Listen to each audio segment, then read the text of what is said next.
पुण्यातील खराडे भागातील एका उच्चभ्रू सोसायटीतील एका फ्लॅटवर सुरू असलेल्या पार्टीवरती पुणे पोलिसांनी धाड टाकली। या पार्टीत अंमली पदार्थ, दारू तसेच इतर ऐवज पोलिसांनी जप्त केला। या कारवाईमध्ये खडसे यांचे जावई डॉक्टर प्रांजल खेवलकर यांना अटक केली। या रेव पार्टीमध्ये ड्रग्ज, गांजा आणि कोकेन सापडल्याचा दावा करण्यात आला, पण वैद्यकीय चाचणी जेव्हा करण्यात आली त्यामध्ये प्रांजल खेवलकर आणि श्रीपाद यादव या दोन आरोपींनीच मद्यपान केल्याचं समोर आलं। पुणे रेव पार्टी प्रकरणात अटकेत असलेले रोहिणी खडसे यांचे पती प्रांजल खेवलकर यांच्यावरती महिला आयोगाच्या अध्यक्षा रुपाली चाकणकर यांनी गंभीर स्वरूपाचे आरोप केले। चाकणकरांनी हे आरोप पुणे पोलिसांच्या अहवालाच्या आधारे केले। त्यानुसार प्रांजल खेवलकर यांच्या मोबाईलमध्ये आणि व्हॉट्सअप चॅटिंगमध्ये काही अश्लील फोटो आणि व्हिडिओज होते। प्रांजल खेवलकर यानं एका मुलीचे व्हिडिओ दुसऱ्या आरोपीला पाठवत ऐसा माल चाहिए असं मेसेज केला होता। एवढंच नाही, मोलकरणीचे व्हिडिओ देखील त्यांच्या मोबाईलमध्ये असल्याचा आरोप यावेळी करण्यात आला। या प्रकरणावरून चाकणकरांनी संधी साधत खेवलकर यांच्यासोबत रोहिणी खडसेंवरही निशाणा साधला होता। आता या प्रकरणात मानवी तस्करीचे मोठे रॅकेट असल्याचा संशय देखील महिला आयोगाने व्यक्त केला आणि पोलिसांना त्या अनुषंगाने तपास करण्याच्या सूचना चाकणकरांनी दिल्या। पण आता प्रांजल खेवलकर यांच्यासोबतच रोहिणी खडसे सुद्धा अडचणीत सापडणार असल्याची शक्यता निर्माण झाली आहे, कारण खेवलकरांच्या वकिलांना त्यांच्या जामिनासाठी पुणे कोर्टामध्ये अर्ज केला।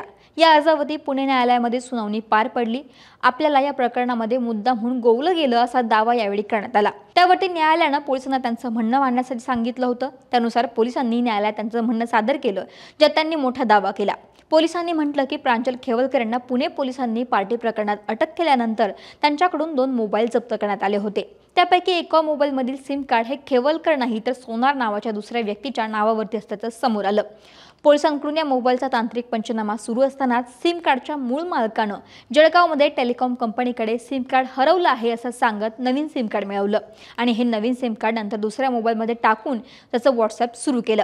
या व्हॉट्सअपमधून आवश्यक ती माहिती घेतल्यानंतर त्यानं ती तात्काळ डिलीट करून टाकत आरोपींकडून पुरावा नष्ट केल्याचा स्पष्ट प्रयत्न केल्याचं पोलिसांनी न्यायालयामध्ये सोमवारी सांगितलं।